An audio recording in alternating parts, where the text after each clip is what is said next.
បាទសួស្តីអ្នកទាំងអស់គ្នាស្វាគមន៍មកកាន់វីដេអូសារជាថ្មីថ្ងៃនេះខ្ញុំនឹងបង្ហាញអ្នកទាំងអស់គ្នាអំពីរបៀបនៅក្នុងការបញ្ចូលទៅលើ header footer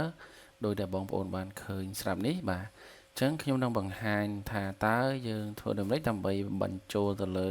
header footer បានអញ្ចឹងដើម្បីចូលទៅកាន់ header footer បានខ្ញុំសូមបង្ហាញអំពីអឺមុខងាររបស់វានីមួយៗតើ header យើងប្រើយ៉ាងដូចម្តេចហើយសម្រាប់ footer យើងប្រើដូចម្តេចអញ្ចឹងដើម្បីចូលទៅកាន់ការប្រើប្រាស់ header footer បានសូមបងប្អូនចូលទៅកាន់ insert បាទអញ្ចឹងយើងចុចទៅលើ menu bar នៅខាងលើនេះគឺចុចទៅលើពាក្យថា insert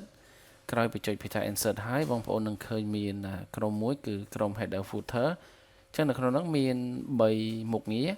គឺមាន header footer ហើយនិង page number អញ្ចឹងអ្វីដែលខ្ញុំបង្ហាញនៅក្នុងវីដេអូនេះគឺបង្ហាញតែពីរទេគឺបង្ហាញទៅលើ header ហើយនិង footer តើអត្ថប្រយោជន៍របស់ header និង footer យើងប្រើប្រាស់វាដើម្បីអីអញ្ចឹងជាទូទៅដើម្បីធ្វើការដាក់ផ្នែកខាងលើដោយបងប្អូនបានឃើញស្រាប់នេះ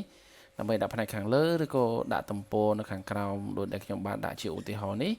គឺបងប្អូនត្រូវតែធ្វើការចូលទៅកាន់ header និង footer អញ្ចឹងពាក់ព័ន្ធទៅនឹង header គឺផ្នែកខាងលើនៃសន្និកការរបស់យើងជាទូទៅសន្និកការរបស់យើងគឺយើងបើកមកដំបូងគឺមានទម្រង់បែបនេះមានលក្ខណៈទលាយគឺមិនទាន់មានស្អីនៅខាងលើទេអញ្ចឹងបងប្អូនគិតថាវាមានលក្ខណៈទលាយខ្លាំងដើម្បីកុំឲ្យកណ្ដាស់កិច្ចការរបស់យើងមើលទៅទលាយពេកយើងអាចធ្វើការថែមទៅលើ header footer ដោយដែលខ្ញុំបានបង្ហាញបងប្អូនអំបញ្ញមិញនេះបាទអញ្ចឹងដើម្បីកុំឲ្យខាតពេកខ្ញុំសូមបង្ហាញតែម្ដងបាទអញ្ចឹងនេះគឺជាគំរូហើយខ្ញុំនឹងធ្វើគំរូឲ្យបងប្អូនមើលមួយបាទអញ្ចឹងយើងបើកសន្និកការថ្មីមកបងប្អូនបានសន្និកការបែបនេះមួយអញ្ចឹងដើម្បីចូលទៅដាក់វាបានដំបូងគឺយើងចូលទៅកាន់ insert ហើយយើងចូលមកកាន់ header អញ្ចឹងមុខងាររបស់ header គឺមានតួនាទីបាន2គឺទី1គឺយើងអាចធ្វើការដាក់ទៅលើមុខងារផ្សេងដាក់អក្សរដាក់ម៉ូដអក្សរដាក់បន្ទាត់ឬក៏ដាក់ទម្រង់ម៉ូដណាផ្សេងមួយដែលយើងពេញចិត្តហើយមួយទៀតនោះគឺយើងអាចធ្វើការដាក់ទំព័រនៅផ្នែកខាងលើនៃសន្និកការរបស់យើងបានដោយគ្រាន់តែប្រើទៅលើ footer សំដៅ header បាទអញ្ចឹងពាក់ព័ន្ធទៅនឹង header បងប្អូនអាចធ្វើការជ្រើសរើសមួយនៅក្នុងចំណោមទាំងអស់ mode ដែលវាឲ្យយើងស្រាប់បងប្អូនឆ្លាញ់ mode ណារើស mode នឹងទៅបាទអញ្ចឹង mode វាមានច្រើននៅក្នុងហ្នឹងគឺយើងអាចធ្វើការរើស mode ណាមួយដែលយើងពេញចិត្តអញ្ចឹងបើសិនជាយើងឆ្លាញ់ mode ណាហើយបងប្អូនគ្រាន់តែចុចលើវាតែម្ដងបាទអញ្ចឹងឧទាហរណ៍ថាខ្ញុំឆ្លាញ់ mode នេះយើងចុចទៅយើងនឹងបាន mode នេះមកប៉ុន្តែបើសិនជាបងប្អូនអត់ឆ្លាញ់ទេធ្វើការដូរភ្លាមៗបានយើងអាចធ្វើការចុច header នៅត្រង់នេះធ្វើការបដូរចេញបាទធ្វើការបដូរចេញទៅឧទាហរណ៍បងប្អូនចង់បានទម្រង់3បែបនេះគឺយកទម្រង់3ទៅបាទ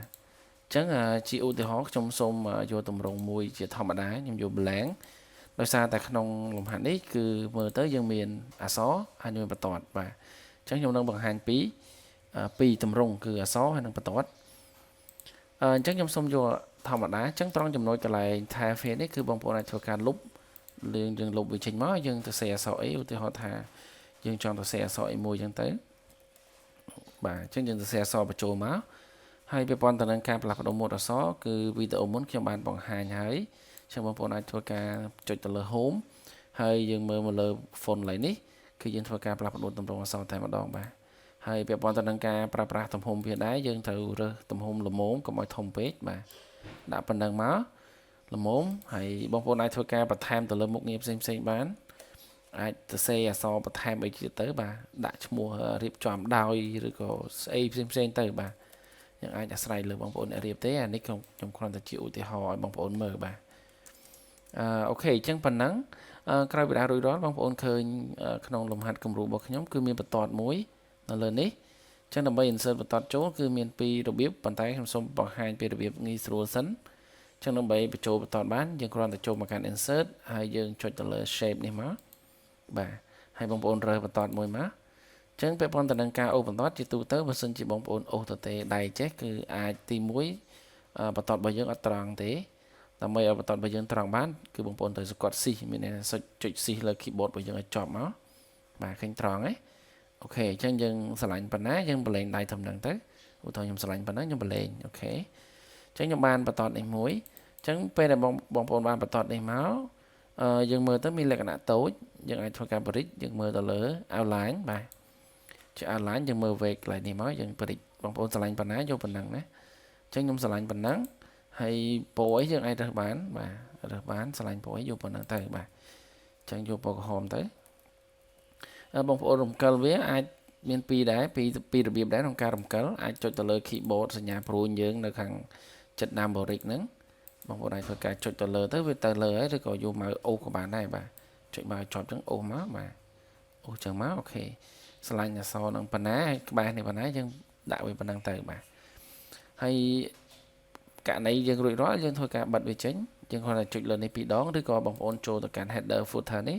ចុចទៅលើពាក្យថា close នេះមកជាការស្រេចបាទអញ្ចឹងយើងបិទអញ្ចឹងពេលដែលយើងធ្វើការ preview យើងមើល preview តើកណ្ដាលកិច្ចការរបស់យើងមានទម្រង់បែបណាបាទអញ្ចឹងនេះគឺជាទម្រង់ដែលយើងដាក់បែបហ្នឹងសាមញ្ញធម្មតាបាទហើយពាក់ព័ន្ធទៅនឹងផ្នែកខាងក្រោមយើងហៅថា footer អញ្ចឹងពាក់ព័ន្ធទៅនឹងការដាក់ទំព័រយើងអាចដាក់នៅខាងក្រោមជាទូទៅទំព័រគេប្រើនៅផ្នែកខាងក្រោមបងប្អូនអាចប្រើខាងក្រោមទៅអញ្ចឹងយើងចូល footer នេះមកបាទអញ្ចឹងយើងរើសទំព័រដោយសារខាងលើនេះយើងលេងម៉ូដអក្សររួចដល់ហើយអញ្ចឹងផ្នែកខាងក្រោមយើងប្រើទម្រង់អក្សរមានទំព័រទៅបាទអញ្ចឹងយើងរើសទំព័រមួយមកបាទឧទាហរណ៍ថាបងប្អូនឆ្លាញ់ម៉ូដអីយកសិនទៅបាទអត់បញ្ហាទេឧទាហរណ៍ខ្ញុំឆ្លាញ់ម៉ូដនេះខ្ញុំចុចលើវាមកអញ្ចឹងខ្ញុំនឹងបានអក្សរបែបនេះហើយពាក់ព័ន្ធទៅនឹងឈ្មោះកន្លែងនេះបងប្អូនឃើញរតនៈនេះគឺដោយសារតែកុំព្យូទ័រនេះខ្ញុំដាក់ឈ្មោះខ្ញុំអញ្ចឹងពេលហ្នឹងវាចេញមកហើយកន្លែងឈ្មោះនេះយើងអាចធ្វើការដូរបងប្អូនធ្វើការដូរលុបវាចេញទៅបាទដូរទៅសេអក្សរថ្មីទៅអញ្ចឹងយើងអាចបដូរអក្សរបដូរអីធម្មតាបានទូទៅបាទដោយអក្សរយើងនេះអញ្ចឹងយើងអាចដូរបានព្រោះព្រោះមិនបានធម្មតាហើយពាក់ព័ន្ធទៅនឹងលេខនេះគឺបងប្អូនអត់ត្រូវលុបទេប៉ុន្តែបងប្អូនអាចធ្វើការបដូរម៉ូដបានប៉ុន្តែហាមលុបករណីបងប្អូនលុបអក្សរលេខនៅត្រង់នេះគឺមានបញ្ហាមួយគឺលេខហ្នឹងគឺអត់អូតូទេនៅពេលដែលចូលទំព័រទី2បើករណីបងប្អូនលុបគឺវានៅតែលេខ1ដដែលទេអញ្ចឹងត្រង់បញ្ហានេះបើសិនជាបងប្អូនចង់តេស្តមើលថាតើលេខដែលយើងដាក់នេះវាអូតូអត់មានន័យថាវាអូតូពេលចូលដល់សន្លឹកទី2ហ្នឹងវាអូតូអត់អញ្ចឹងដើម្បីយើងតេស្តមកបានយើងដោះវាចេញសិនមកបាទយើងចុចលើនេះពីរដងឬក៏ចូលតាមនេះក៏បានដែរបាទចុចលើវាមកអូខេអញ្ចឹងយើងបានអញ្ចឹងបងប្អូនគាត់ enter ចុះក្រោមមកឲ្យចូលសន្លឹកកិច្ចការថ្មីមកបាទ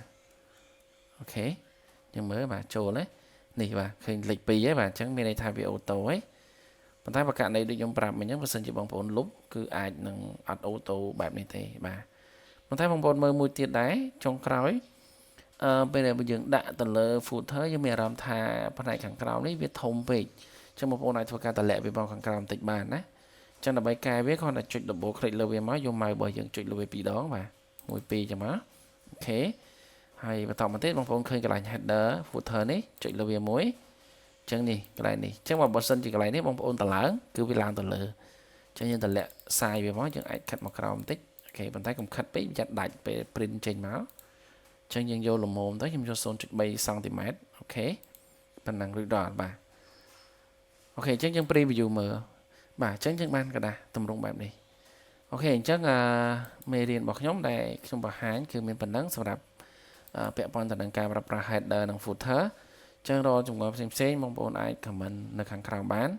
ហើយខ្ញុំនឹងឆ្លើយរាល់សំណួររបស់បងប្អូនបាទអញ្ចឹងអរគុណសម្រាប់ការតាមដានទស្សនាជួបគ្នានៅវីដេអូក្រោយបាទ